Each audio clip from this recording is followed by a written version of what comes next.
We finished Zvachim already. I know, today they finish Zavachim. Oh. Tomorrow they start Menachos. We're holding, we're getting there. We're holding by Bol Shilai on Kufyat Chesam and Aleph. All right? Thank Hashem that you're able to learn Torah every day. And it's chus of learning, we should have the base of Migdash immediately. You need to go a few pages more. Go to 118a. So it says like this: Boil Shila. We quote from the Mishnah that Boil Shila Hulu, etc. And over there it says that there was no roof into Shilai, but it was a house of stone on the bottom, and on the top was the curtains. Minani Mili. How do we know that this is how Shila was made? Where does it say this in the verse? Well, we have from Rabbi Barabba in the name of Rabbi Yechanan. There's one verse that says, "But Ve'obes Hashem Shilai." Talking about Chana. She brings her son Shmuel to the house of Hashem Shilai. It's called a house. Another pasuk says that he sets up the tent of Shilai, the tabernacle of Shilai, the tent that he dwells among men. So it's a tent. First we called it a house, now we're calling it a tent. Uksiv, another pasuk says V'yemas ba'il Yosef v'shevet Ephraim le'bacher, that he's disgusted with the house of Yosef, and he doesn't choose the tribe of Ephraim. Discussed with the tent of Yosef. He doesn't choose the tribe of Ephraim, which is all referring to rejected. Rejected is good. This is referring to the Mishkan Shilai. So we see it's called a tent. Okay, tzad. So how is it? Is it a tent or is it a house?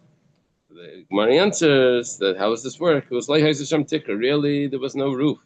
But it was stone walls. The Urias Milmail, and they put over the top like the tarp.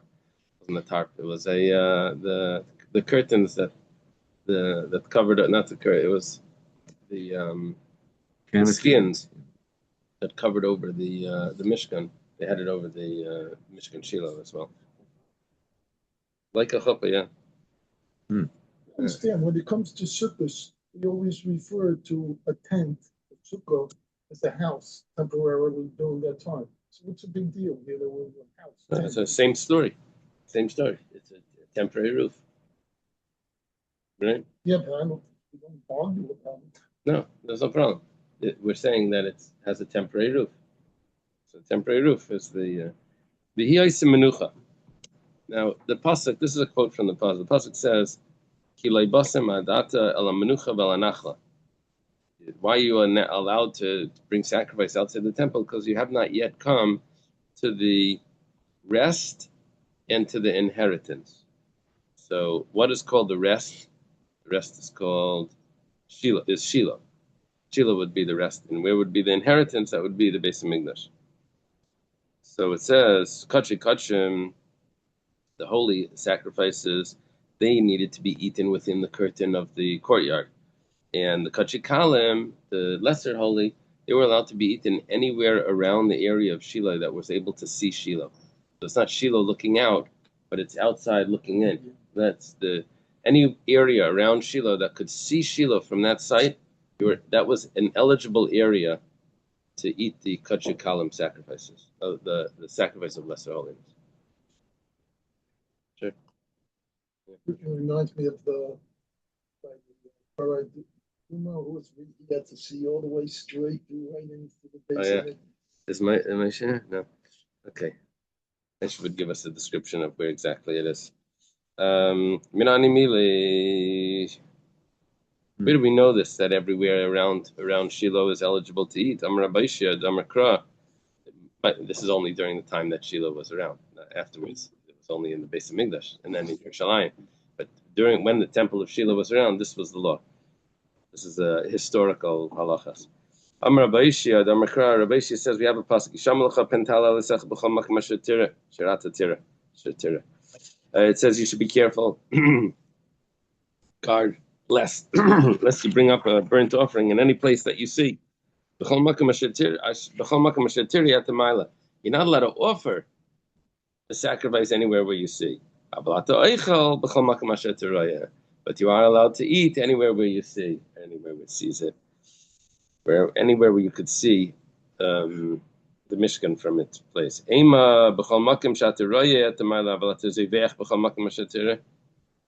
Maybe you just can't offer it up as a sacrifice, but you're allowed to slaughter it anywhere where you could see, right? What's our diuk over here? It says, be careful, you should guard, lest you offer up a sacrifice, a burnt offering. So we say, oh, it's only the offering up that's the problem, where you see. But eating would be no problem. How do you know if it's eating? Maybe it's talking about slaughtering. Maybe you're allowed to slaughter a sacrifice anywhere, and you just bring it in and offer it in the Mishkan. Rabbi Yanai, Makra, Sham Tale, V'Sham Taseh. We have the pasuk. Only in the place that was chosen from amongst your tribes, there you should offer up, and there you should perform. When it says perform, it says Taseh. That's referring to the shechita. So I have a clear pasuk that says shechita can't be outside. So I know that pasuk, the implication of that pasuk, anywhere where you see, is coming to tell me, but you're allowed to eat there. So does that mean during the Mishkan? Right.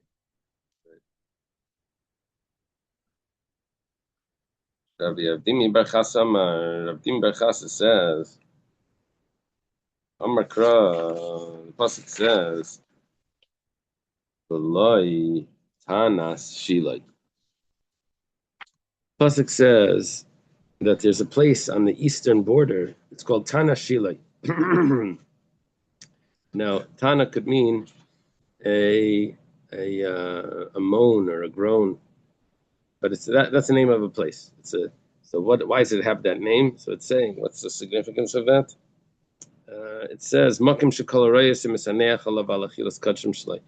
Talking about this place, Tana Shilai was a place in the area of Shilai, but anyone would see it would give a groan about the karbanos that he used to eat there.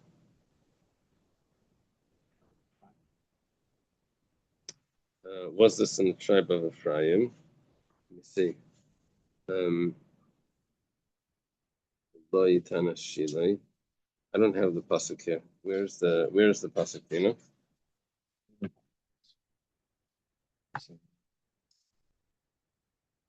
Oh, it's in Psalm 78. Oh, Rashi says he can't find the pasuk. Okay, but he did find something else in Yeshua Tezayin. Yeshua Tezayin. Okay, that's Rashi says. Okay, now Rabbi Vo says another source that that kachim could be eaten in Mishkan Shilai. It says Ben Paras Yosef, Ben Paras Aliyayin. Ben Paras Yosef is the fruitful son. Yosef, the fruitful son that comes up on the spring. Alei Ayin. Ayin means a spring. However, Ayin or Ayin could also have another interpretation that it means an eye. So he says, Ayin shleiratza lozain v'leihonis midavar sheina shalai, the eye of Yosef that didn't want to satisfy itself and take pleasure from something that wasn't his, referring to Potiphar's wife. He didn't want to look at her. Tizke v'teichal k'malayina will now merit, and you'll be able to eat all around wherever it could be seen. In that entire area that could see Shiloh, that's the when we use the vision as the demarcation. Rabbi Chanina has another source that you were allowed to eat in the whole area around Shiloh. It says this was the blessing to Yosef. It says that the delicacies of the land and what fills it, and the will and the goodwill of the one that dwelled in the bush should come on the head of Yosef, which is referring to who dwelled in the bush. It's referring to Hashem that dwelled in the bush. Now they learn from the pasuk Sneh, goes like this: Ayin shlei ratza leihanis midavar sheina shalai.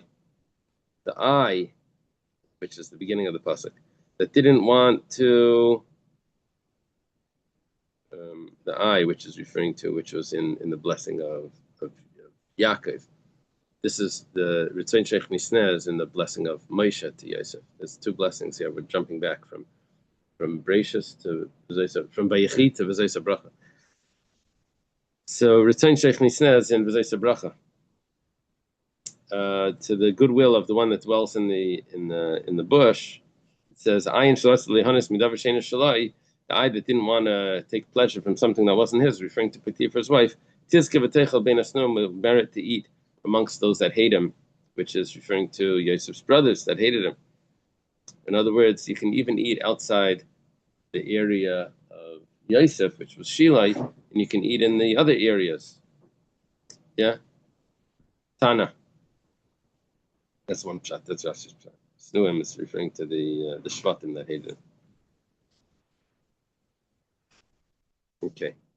Tana was taught in a Brisa, Haraya, Shamro, this that he said anywhere that you could see Shiloh, you're allowed to eat the sacrifices there.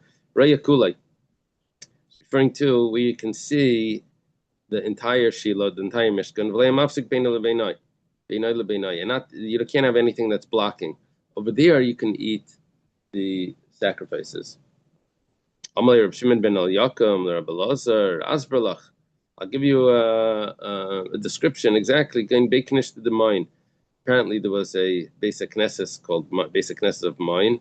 That over there, if you would go to that basic Knesset, you could look over and you could see Shiloh. He says that's a place where you could eat the sacrifice. Samra Papa, Reya Shamro Lereya Kulai. But I'm sorry, I'm confused. I thought you couldn't take the sacrifice out if that was Kachikachim. Oh, but Kachikalim you could then take out after you did. In the base of English, you were allowed to eat it in all of Jerusalem. Outside the temple. You're allowed to take it anywhere in Jerusalem, you could eat it. After it was shechted. After it was shechted and the blood was sprinkled, you could then take it out.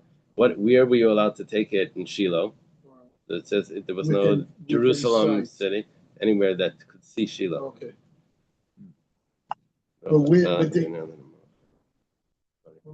they still had to shecht it in Shiloh.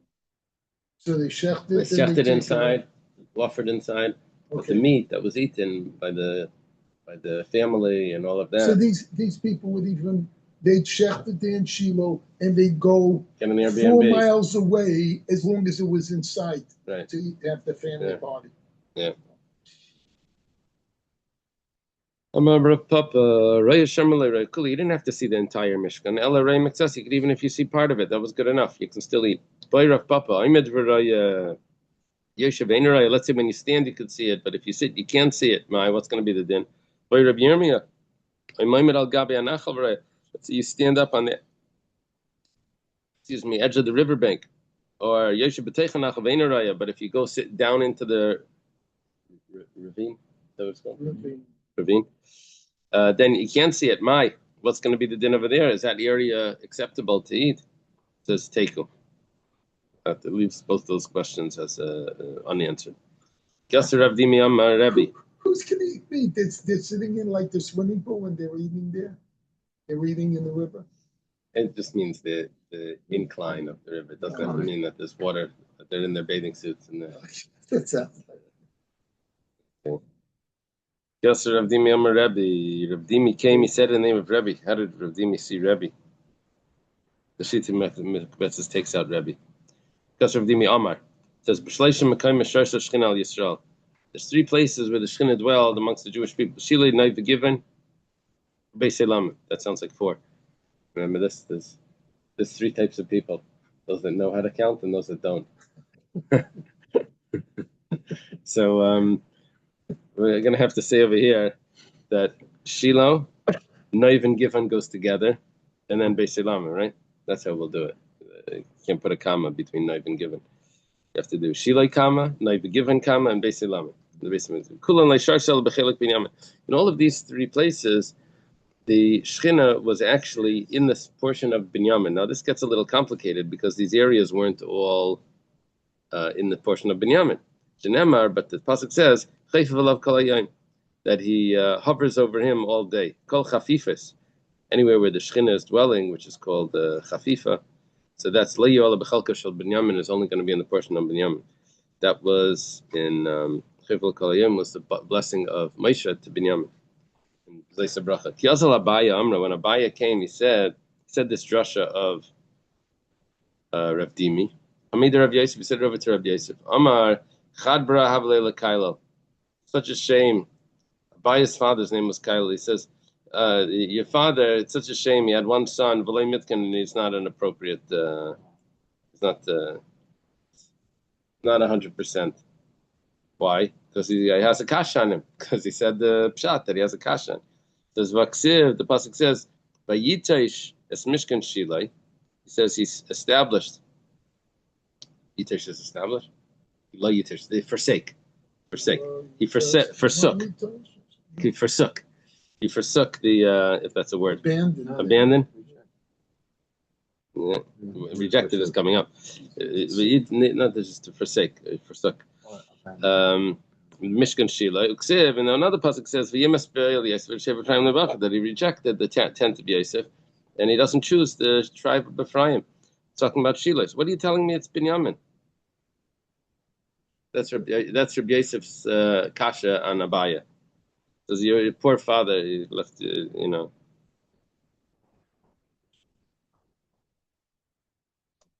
Right. Right. And then his mother passed away when he was a baby. So, right, Hillel's telling us that Abaya's father passed away when he was young. Was it? Does it say 31? What does it say? So, when it talks about the laws of Kibbud Avim, says Abaya says that he never violated those laws. The reason is because he didn't have parents. His father passed away when his mother was pregnant, and his mother passed away when he was a baby. So the Rosh Tevis Abaya is Asher B'cha Yerucham Yasam. Right, Abaya. Asher B'cha Yerucham Yasam. No. That's a different halacha. He can do Kibbud Avim with his teacher. No. That's a different halacha. You can fill other things. So Ravada says, "My kashale, what was the problem? What was Rabbi Yosef's question? Dilma Shchina b'chelik Binyamin. Maybe the Shchina was in chelik Binyamin, was in Binyamin. Sanhedrin Gedayla b'chelik Yosef. We can answer this. It's not a problem. You split up the territories in this interesting way. We'll have the Shchina, which means the place of the Kodesh Kodashim will be in one side, and the Sanhedrin, which is usually in the area of the Beis Hamikdash, it's going to be on the other side. That's exactly what we found by the Beis Hamikdash. The Shechina, the Chelek of Yehuda was everything from the Mizbeach out, and including one Amma of the Mizbeach. Everything inward from the Mizbeach inward was in the portion of Binyamin. Amar Lei, Rabbi Yosef says to Ravada, Hachi has to hold it. Awesome, by the Beis Hamikdash, Mikar v'Nachlas Gabi Adadi. We know the territories. There was the territory of Yehuda and the territory of Binyamin. Hacha mi Mekarvan, but Shiloh isn't next to Binyamin. How's that going to work? The Gemara says, no, you can bring it together. There was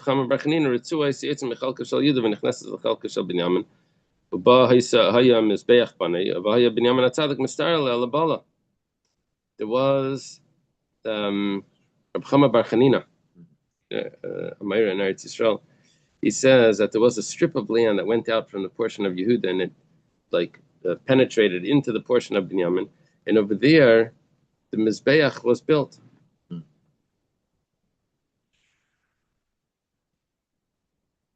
That it went only up until there.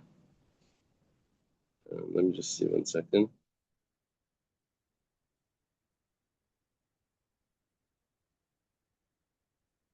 Maybe it means, what does it mean the Mizbeach was built? The Mizbeach was built on the portion of Yehud? Or it was, I thought it was only up to it. But Binyamin HaTzadik Binyamin HaTzadik was distressed over this. He wanted to get that area, that the Mizbeach should be in its portion.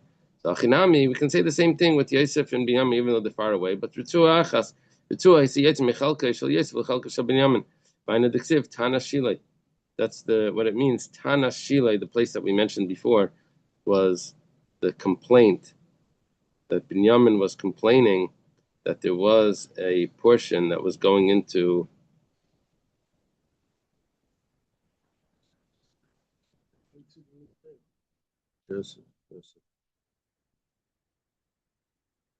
Shiloh is Yosef, not Binyamin, right? And so Shiloh is complaining that Binyamin is coming into its territory, or is it Binyamin that's complaining that Shiloh is in territory? Which one is it? Do they say over there? You already said Binyamin Mitzdayer, so Binyamin. Oh, no, he's mitzvah on the exclusion of the Sanhedrin. Oh, Binyamin is mitzvah that it wants the Sanhedrin as well. Yeah, but he didn't. So Yosef had the Sanhedrin and it wants the Sanhedrin. Kitanoi. This discussion of Rav Dimi, where Rav Dimi says that everything is in the tribe of Binyamin, the Shekhinah is always in the tribe of Binyamin, is actually a machlekes, because it says, one pasuk says in the blessing that Moshe gives to Binyamin, it says chayfif alav, that he hovers over him. Zemich Rishon, which is in the portion of Binyamin, kol hayayim, the entire day. Zemich Sheni, this is referring to the second base of Mikdash. Ben Ksef of Shachin, and amongst his shoulders he dwells.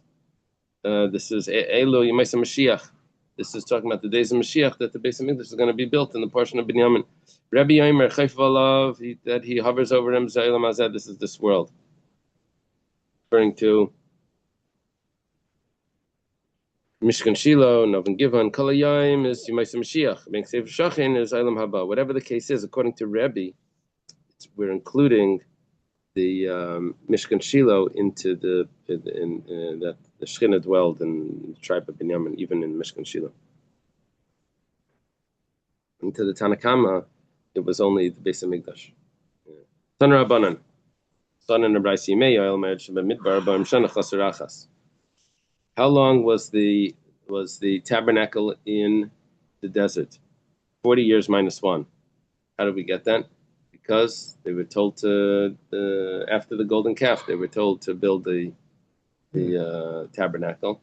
So besides for the first year, they had the tabernacle. So that's 40 years minus 1. Yimei Yom should be Gilgal. How long was it in Gilgal? Arbasri. It was 14 years. That the Gemara is going to have to learn shortly. Sheva Shekavshu v'Sheva Shechilku. There was 7 years of those 14 where they conquered the land, and 7 years where they were dividing the land. Yimei Yom should be given. Where was it? How long was it in Noivin Given? Noivin Given, it was where the Mishkan was, in between Shiloh and the base of Mikdash. It says Chamishim v'Sheva. It's 57. Nishtayr l'Shiloh, Shalish Meis v'Shivim Chaser Achas. It leaves Shiloh with 369, which is 370 minus 1. Yeah, easy, 369. So, but how did we get it? How did we get this? Because we have a pasuk that tells us that the Shlomo Melech built the Beis Hamikdash 480 years after the Jewish people left Egypt. What we need to do now is we now need to start subtracting. So you subtract the 40 years, now we're left at 440. Then you subtract well, let's do it the other way. You have 40 plus 14, 54.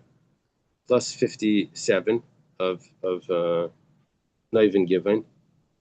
It's going to be 111. 111. So 111. When I subtract 39 first. I know it's 39, but I know it's 39 because the 39 is from the Mishkan, but the pasuk that tells it, I need to use this calculation. I'll get to that. I need the 480. So that's from the Exodus.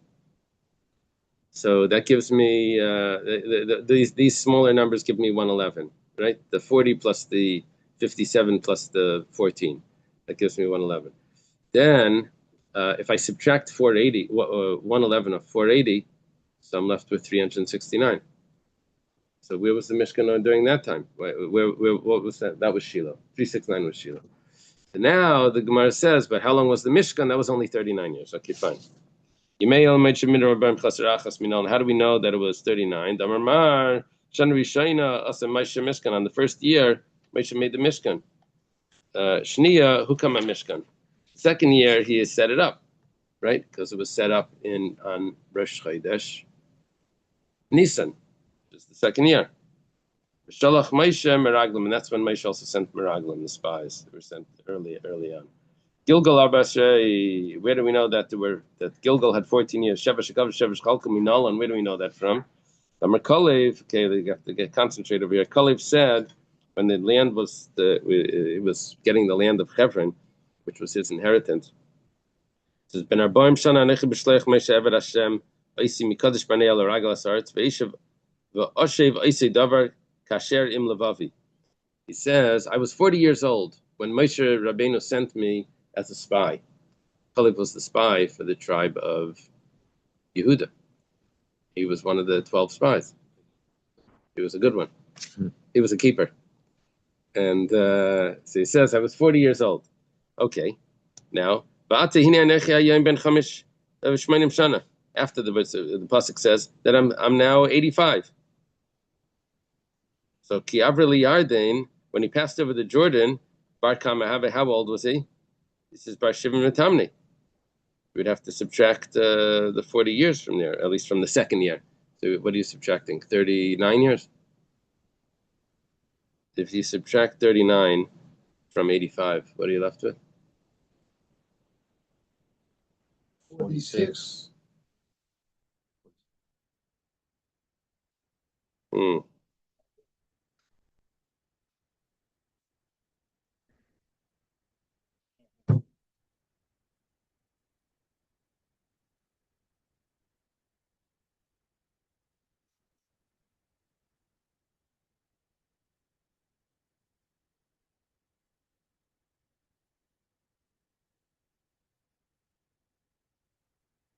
Oh, I'm so sorry.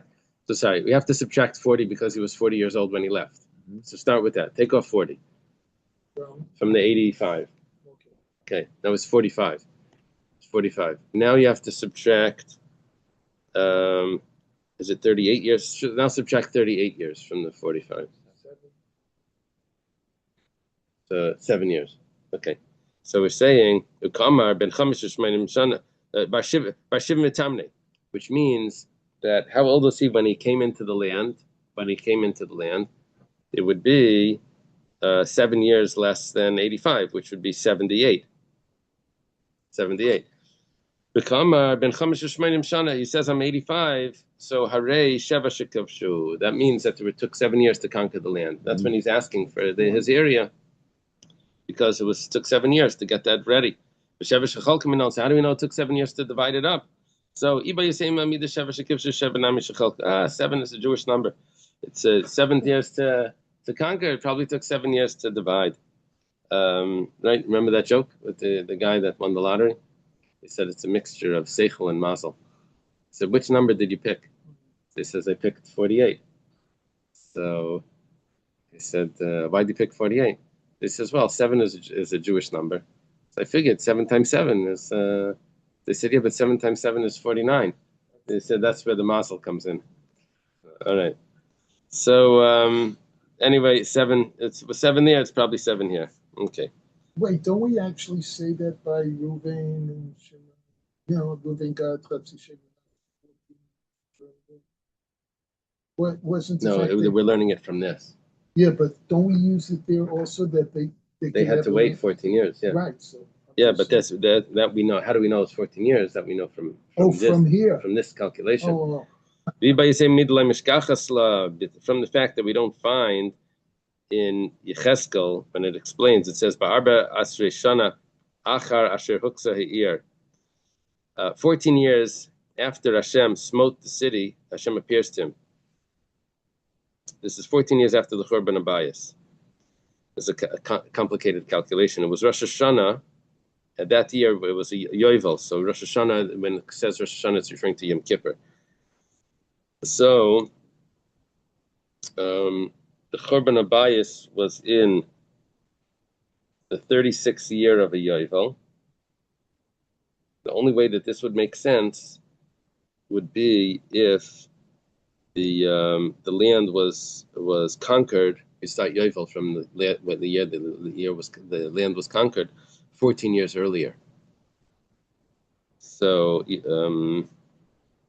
again, from Yetzias Mitzrayim till the Bnei Beis Hamikdash was 480 years. You subtract 40.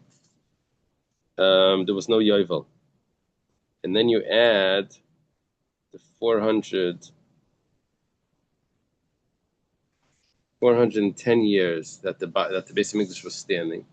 First Beis Hamikdash stood 410, which means that what do I have left from 410? I have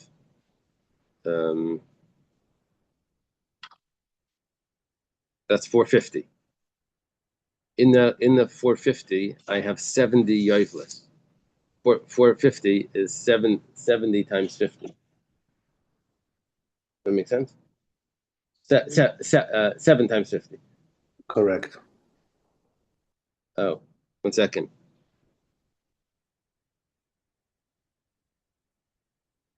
No. Okay, I make a mistake. I messed it up. You have to do it like this: 480 plus 410. The Beis Hamikdash was built 480 years in. Then you add 410, so that's a total of 890. 890. So in 890, then over there you're going to have how many times does 50 go into 89? 17 and 17. change. What would 17 be? That would be 85. 850. 850. So what do I have left over? I have an extra 40. So 36 years. In 36 years into that time was when the Beis Hamikdash was destroyed 36 years into a yovel. So I have left over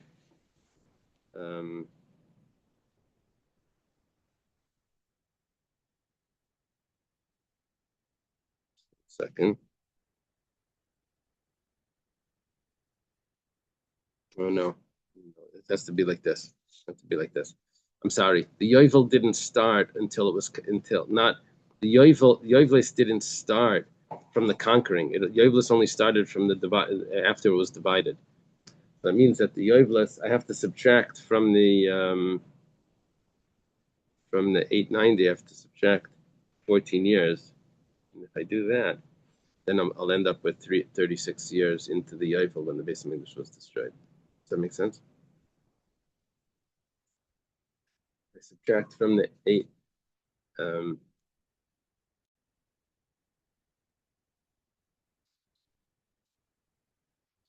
That's a problem. I want to have 50 left over. Subtract 14. It's in the next one. It's in the next yovel. Do it again. Total was 800 and something. Add 14 years to that total, and you'll have 36. You'll have 96 or something. I'm supposed to have 850. 850 years. So you subtract the 40 from the 480. Subtract the 40 from 440, and you add to it 410 is 850. So I have 850. So that's exactly 17 yovelis. Okay. Now it says that the Beis Hamikdash was destroyed 36 years into a yovel. So what I'm going to need to say is that it took 14 years at the beginning for it to get started. Yeah, that makes sense. Yeah. Sorry. Are those 14 to 7 and 7? And those 14 are the 7 and 7. The 7 of dividing, 7 and conquering. Yeah. Okay. The Gemara asks, how do we know that it was 57 years of Neivin given? Because the pasuk says when they told Eli that they lost the battle with the Plishtim and the Aron was captured, it says when they mentioned the Aron Elikim that was captured, and it says over there that he fell off the chair. He was leaning back on the chair. He fell back and he died. That's when the Brisa tells us that's when Sheila was destroyed. Ubol and Noiv, they came to the place of Noiv to set it up. When Shmuel died, Noiv was destroyed. Ubol Given, they came to Given. Uksiv, Vayihim Yom Sheves Aaron Bekirs Yarim Vayir Bayamim Vayiu Esrim Shana Vayino Kol Beis Yisrael Achri Hashem. So how long was there was a place called Kiryas Yearim where the Aron was being held. It was held there for 20 years. What is Vayino Kol Beis Yisrael? The people were yearning after Hashem. That sounds. What do you mean, Sarah's passing?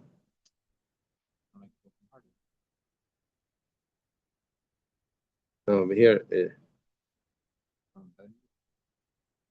Oh, that's what you're saying, like how Eli died. Well, he fell. He fell. He died from falling, not. He broke his neck, I think. So it says,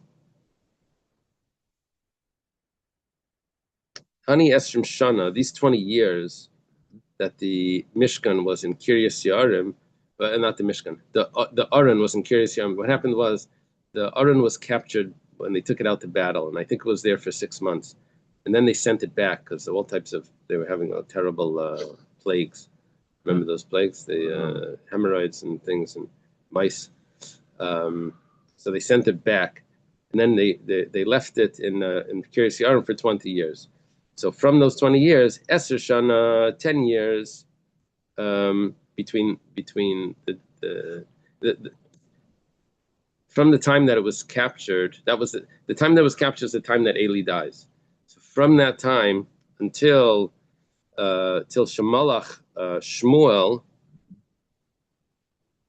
those 10 years that Shmuel was in charge. Malach Shmuel Ba'atzmai, he was in charge. Shmuel was the Shofet after Eli. B'shana Shemalach Shmuel Vishal. Then there was 1 year where Shmuel and Shaul were ruling together because Shaul was anointed, but they didn't tell everyone about it. And no, not that they didn't tell him. That Shmuel was alive while Shaul was the king. But then Shaul sinned, but not killing Agag, right? Not killing Amalek. And B'shtayim Shemalach Shaul. And then after Shmuel passed away, there were 2 years that Shaul ruled alone. B'sheva de David. Let's see where we're holding. 10 plus 3, right? It's 13 plus 7 of David. And David was a king in Hebron for 7 years. David al Yisrael, Arba'im Shanim, B'Chevron Malach Sheva Shanim. It says that David was a king for 40 years. 7 of those years were in Hebron, and 33 was in Yerushalayim, which means that there were 20 years where the Aron was in Kiryas Yearim. Okay.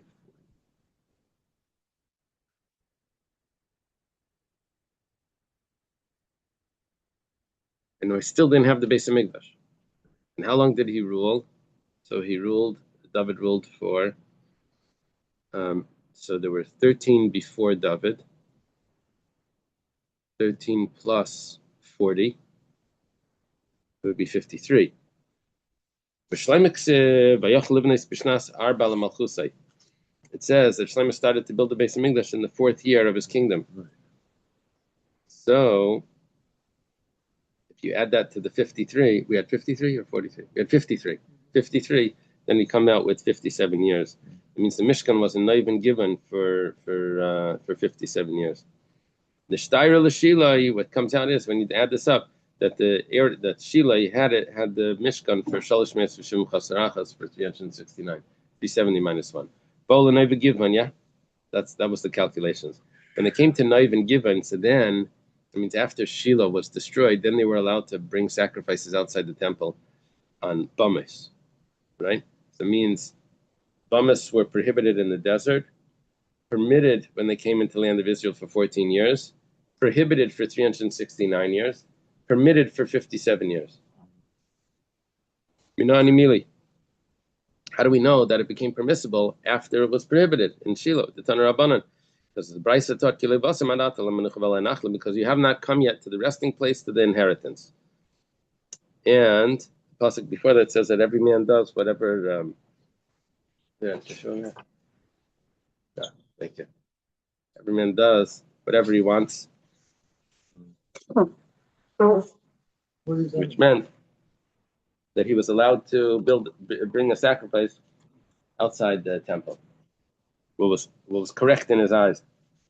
Sounds like Yedim Darshan B'Zichalein. That's right. Ela Menucha, what does it mean, the resting place? The Shilai. This is referring to the place of Shilai. Nachla, this says inheritance, Yerushalayim. Lama Chilkan. Why was it divided up? Menucha and Nachla. Coming to tell me, coming to tell me that in between the two, it was permissible to have Ishkal Yasha Ben of Yaseh, that they were allowed to bring on Bamas. Amar Rish Lakish Rabbi Yechanan. Rish Lakish says to Rabbi Yechanan, Ma'aser Sheni Nami listening. You're telling me that there was a permissibility to bring a karban on a private altar. What about Ma'aser Sheni? Where would the Ma'aser Sheni be brought? Usually Ma'aser Sheni was brought to Yerushalayim, but before Yerushalayim, where would it be brought? The Mishnah says that that Ma'aser was brought anywhere in Israel. One second.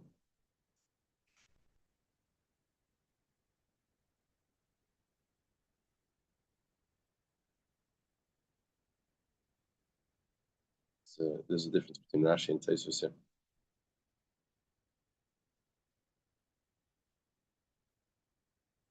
One way of learning this Gemara is that why were they allowed to eat Meiser during the time of Noiv and Givon anywhere? They should have had to bring it to the area of Noiv and Givon, which is the Meiser Sheni was supposed to be taken to Yerushalayim, right? The second tithe.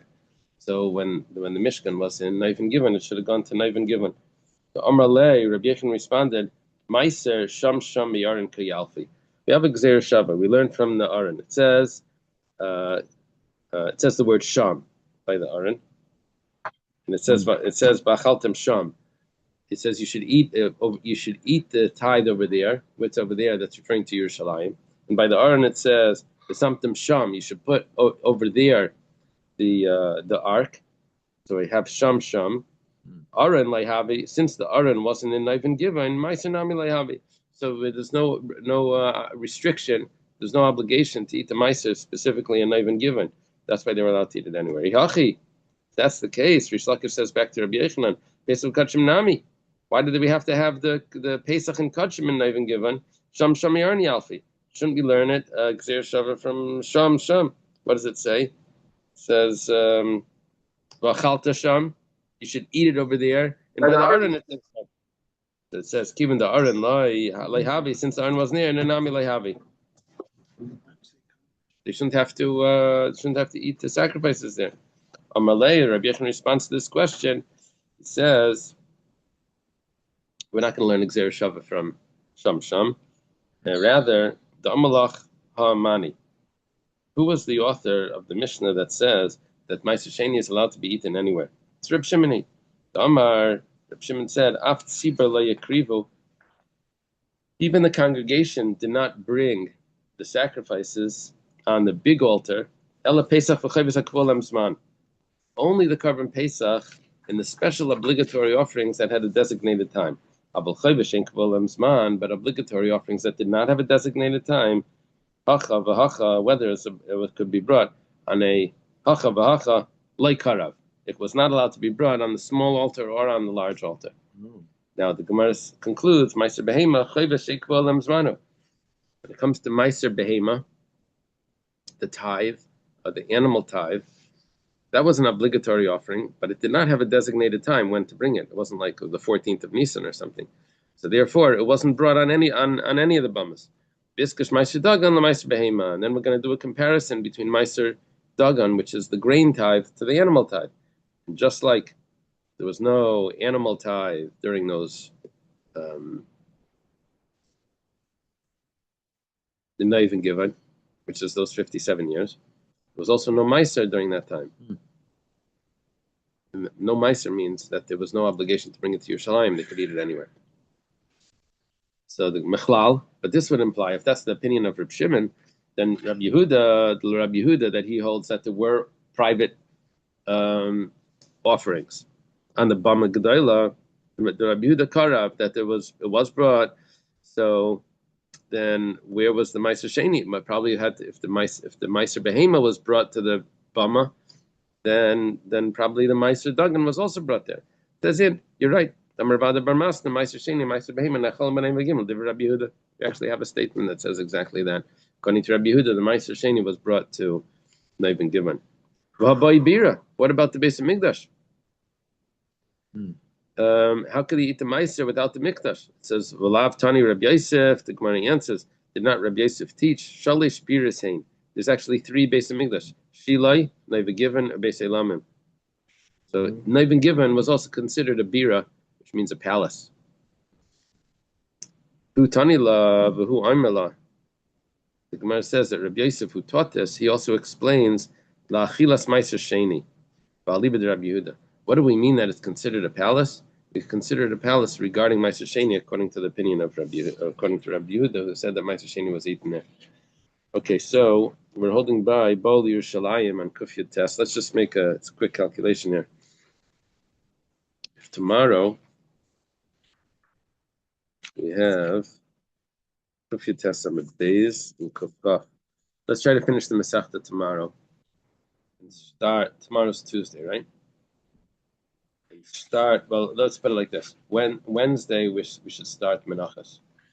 I think everyone else is starting Menachas on tomorrow, if I'm not mistaken. Yeah. We'll start on Wednesday. We'll start a day later. When should we make a Siyum? We do a Siyum.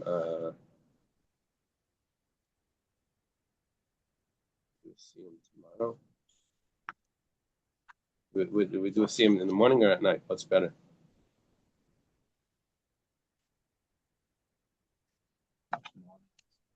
Oh, maybe we have to Fabrengen. Maybe at the Fabrengen on Tuesday night. I'll ask Ellie. We'll figure it out. Okay. Have a good day, everyone. Okay. Where did you say you finished, Ailey? On Kufyad Test Amud Aleph. If you Okay. you go up. Yerushalayim. Bol Yerushalayim. Yeah, it's maybe 20 lines up or 15 lines. Tanner Rabbanim. Yeah. Okay. Thank you. Okay. Have a good day.